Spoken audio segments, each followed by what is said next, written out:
Questions नहीं हो रहे, मार्क्स नहीं बढ़ रहे, डर लग रहा है कि कहीं इस बार भी सिलेक्शन फिज़िक्स की वजह से ना रुक जाए, तो ये वीडियो आपके लिए।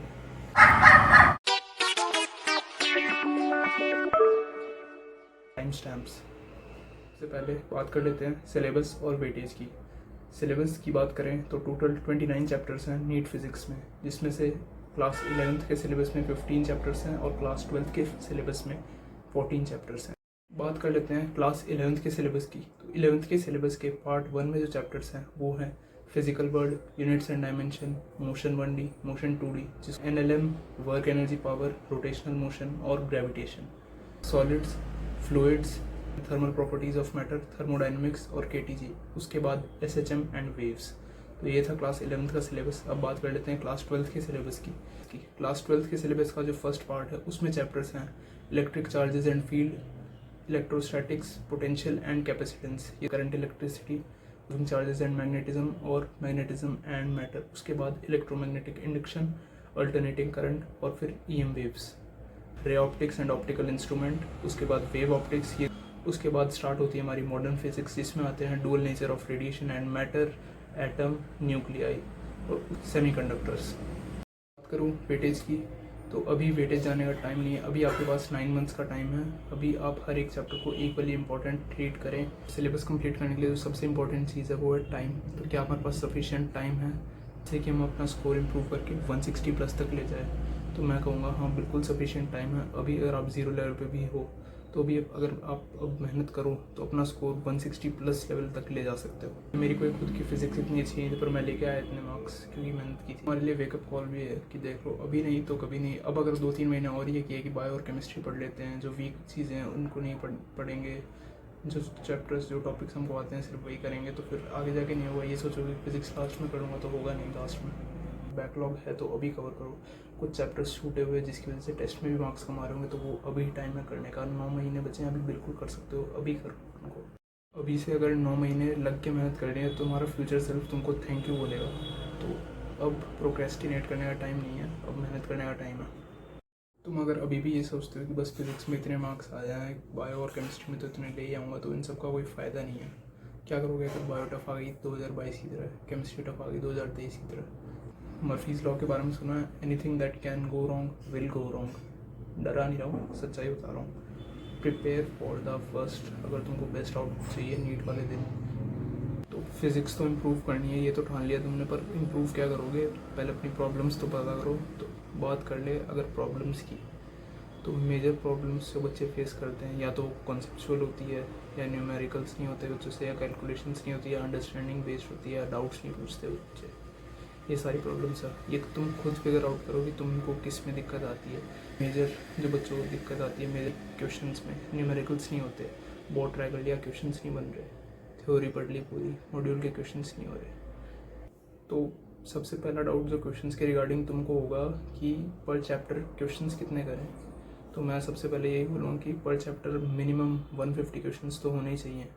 बोलोगे ठीक है भैया 150 क्वेश्चंस पर चैप्टर कर लेंगे, पर क्वेश्चंस करें कहाँ से? तो क्वेश्चंस के लिए तो मैं बस इतना ही बोलूँगा कि क्वेश्चन सिर्फ वही करने हैं तुमको जो क्लास में कराए जाते हैं, DPP मिलती है, होमवर्क मिलता है, जो तुम्हारे टेस्ट होते हैं, कोई भी मॉड्यूल या बुक तुम फॉलो कर रहे हो, और PYQ। इन 5 सोर्सेज के अलावा तुमको कहीं नहीं भटकना, सिर्फ ये क्वेश्चंस करने हैं। मल्टीपल सोर्सेज के चक्कर में पढ़ना ही नहीं है। ये बहुत बच्चे गलती क्या करते हैं, मल्टीपल बुक्स यूज़ करने लग जाते हैं। ये कम्प्लीटली यूजलेस है। इस गलती की चर्चा मैंने अगले पार्ट में, जो कि मिस्टेक्स वाला पार्ट है, उसमें की है। अब क्वेश्चंस करोगे तो डाउट्स भी आएंगे, तो डाउट्स के लिए यही कहूँगा कि डाउट्स को लेकर मत बैठे रहना। डाउट्स जितनी जल्दी हो सके अपने टीचर से क्लियर करो, और जितने ज़्यादा डाउट पूछ सकते हो उतना अच्छा होगा। डाउट से क्या आपकी कॉन्सेप्चुअल अंडरस्टैंडिंग बनती है। कोई नया टाइप का क्वेश्चन अगर स्ट्राइक करता है तो वो भी आप कर पाओगे अगर आपके पुराने क्वेश्चंस में जो डाउट्स आते हैं, छोटे छोटे डाउट्स, वो क्लियर होंगे। और अगर डाउट्स आते हैं तो ये मत समझो कि मुझे फिजिक्स नहीं आती। Doubts are part of preparation, जैसे कि लेक्चर्स हैं, नोट्स, रिवीजन, टेस्ट, ये सब है। वैसे ही डाउट्स और डाउट्स क्लियर करना are a part of the process. और चीज़ जो मैंने खुद यूज़ की थी वो थी कि अपने डाउट्स के लिए, स्पेशली फिजिक्स और केमिस्ट्री के लिए, एक सेपरेट कॉपी बना लेना। ये बहुत ही यूज़फुल होगी। इस कॉपी को जब भी तुम्हारा टेस्ट हो उससे पहले रिवाइज करके जाना अपने मिस्टेक्स को, तो इससे तुम्हारे टेस्ट में स्कोर सिग्निफिकेंटली 20 से 30 नंबर से इम्प्रूव डेफिनेटली होगा। पर टेस्ट में मार्क्स तो तब इम्प्रूव होंगे जब टेस्ट दोगे। तो एक चीज़ तो मैं क्लियर बता देता हूँ कि टेस्ट नहीं दोगे तो आपका सिलेक्शन नहीं होगा, एज सिंपल एज दैट। जो बच्चे टेस्ट नहीं देते, कुछ भी बहाना हो कि भैया हमारा बैकलॉग है, सिलेबस कंप्लीट नहीं हुआ, क्वेश्चन प्रैक्टिस नहीं की इन चैप्टर्स की, प्रिपरेशन नहीं हुई टेस्ट की, थ्योरी कंप्लीट नहीं है, क्लासेस मिस हो गई थी, तो उन सबको बोलना चाहूँगा कुछ भी हो टेस्ट मिस मत करो। इसमें भी कई बच्चे क्या गलती करते हैं, भैया हम 7-8 महीने अच्छे से प्रिपेयर कर लेते हैं, फिर लास्ट महीने हम सिर्फ टेस्ट ही टेस्ट देंगे। ये कुछ नहीं कर रहे हो, आप अपने आप को पागल बना रहे हो, अपने आप को सिलेक्शन से दूर ले जा रहे हो। ये कोई तरीका नहीं होता। आपको पूरी प्रिपरेशन के दौरान पहले पार्ट वाइज टेस्ट देने हैं, पार्ट सिलेबस टेस्ट, और जब आपका सिलेबस कंप्लीट हो जाए तो आपको कंप्लीट सिलेबस टेस्ट देने हैं। अगर आप इन दोनों में से कुछ भी स्किप करते हो तो आपका स्कोर बहुत नेगेटिवली इम्पैक्ट होगा। टेस्ट देने से एक्यूरेसी, स्पीड, टाइम मैनेजमेंट ये सब तो इम्प्रूव होता ही है, और जो सबसे बड़ा बेनिफिट है टेस्ट देने का, आपको अपने वीक एरियाज पता लगते हैं, और अगर आपने उन पे काम नहीं किया तो टेस्ट देने का कोई मतलब नहीं है। और उन पे काम कब कर पाओगे, जब आप अपना टेस्ट का एनालिसिस करोगे। टेस्ट का एनालिसिस कैसे करते हैं उस पर मैं एक सेपरेट वीडियो बनाऊंगा, क्योंकि ये बहुत इंपॉर्टेंट चीज़ है जो कि most of the students miss कर देते हैं। याद है जिस मिस्टेक और डाउट कॉपी की मैंने पहले बात की थी, उसी में आपकी टेस्ट की गलतियाँ भी होनी चाहिए। टेस्ट का analysis one of the most crucial factor है एक बच्चे के सिलेक्शन का। तो टेस्ट एनालिसिस की तो बात कर ली, अब बात करते हैं कि जो मेजर मिस्टेक्स हैं जो most of the students, most of the aspirants करते हैं, वो मिस्टेक्स क्या हैं और उनको कैसे अवॉइड करें, और मैंने क्या किया था उन मिस्टेक्स से बचने के लिए। Too much dependence on lectures, one shot lectures, revision lectures, question practice lectures, summary lectures, इतने लेक्चर्स नहीं देखने होते। एक बार चैप्टर की थ्योरी कंप्लीट करो डिटेल में, उसके बाद क्वेश्चन प्रैक्टिस करनी होती है फिजिक्स में। क्वेश्चन प्रैक्टिस खुद से, बुक से, लेक्चर से नहीं।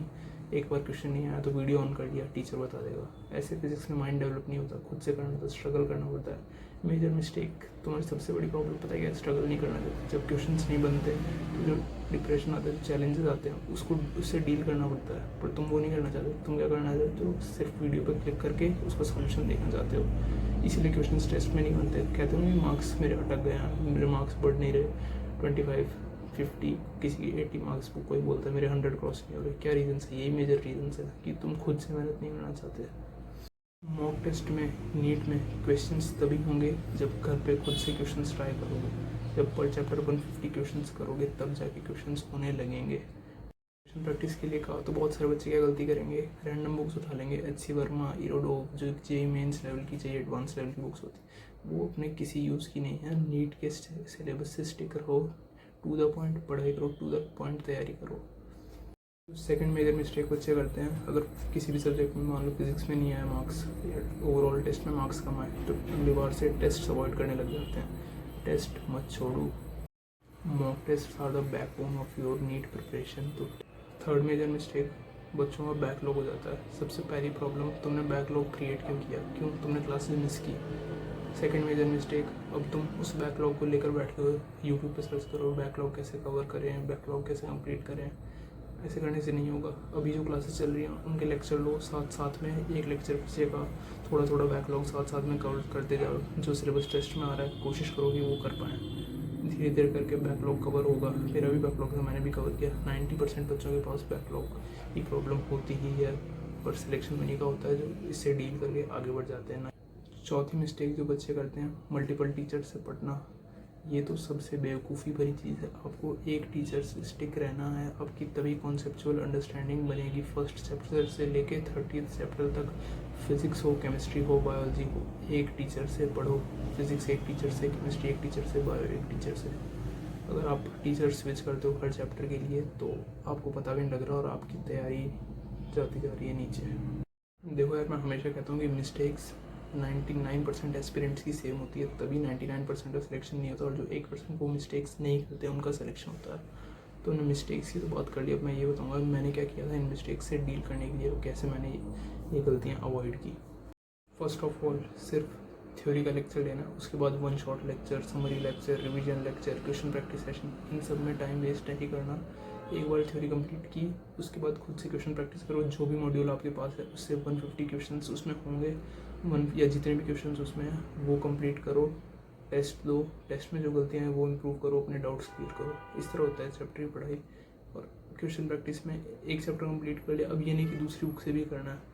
अगर टाइम है तो वही 150 क्वेश्चंस, उन्हीं क्वेश्चंस को दोबारा करो। इससे आपकी अंडरस्टैंडिंग होगी बहुत ज़्यादा बढ़ेगी, आपकी स्पीड बढ़ेगी, एक्यूरेसी बढ़ेगी, और इस चीज़ का आपको टेस्ट में रिजल्ट भी दिखेंगे। जब भी तुम्हारा टेस्ट हो, सपोज कि नेक्स्ट वीक तुम्हारा टेस्ट है, उसमें थर्मल फिजिक्स आ रही है और तुम्हारी क्लास में भी SHM चल रहा है, तो ये मत सोचो कि थर्मल फिजिक्स की सिर्फ थ्योरी पढ़ के चल जाएंगे। फिजिक्स में तुमको क्वेश्चन प्रैक्टिस करनी ही है। वो 150 क्वेश्चन जो तुमने पहले किए थे, अब उनको दोबारा करो। सेकेंड टाइम तो हर चैप्टर के क्वेश्चंस करने ही हैं। इसके बाद कभी टेस्ट में दोबारा थर्मल फिजिक्स आती है तो जो क्वेश्चंस तुमसे गलत हुए थे, जिनमें तुमको डाउट था, वो कर लो। पर हर चैप्टर के 150 क्वेश्चंस ट्वाइस तो करने ही हैं, तब जाके तुम्हारी फिजिक्स इंप्रूव होगी। मोस्ट ऑफ द प्रॉब्लम्स जो तुम लोग फेस करते हो फिजिक्स में, उनके बारे में मैंने बात कर ली है। अब बात कर लेते हैं final tips and takeaways की। तो जो पहली टिप देना चाहूँगा वो है कि make question practice part of your routine. Number 2, अपने एक मिस्टेक बुक बनाओ जिसमें आप टेस्ट का एनालिसिस और जो क्वेश्चन प्रैक्टिस के टाइम डाउट्स हैं वो लिखो। नंबर 3, एक ही चैप्टर की क्वेश्चन प्रैक्टिस मल्टीपल टाइम करो। फोर्थ टिप, जो थ्योरी नहीं, क्वेश्चन प्रैक्टिस पे ध्यान दो। इस वीडियो में हमने एक डिटेल डिस्कशन किया कि अपनी फिजिक्स को कैसे इंप्रूव करें। अगर आप जानना चाहते हो कि अपने मार्क्स मैंने कैसे 479 से 644 तक बढ़ाए 8 महीनों में, तो चैनल को सब्सक्राइब कीजिए। Bye bye.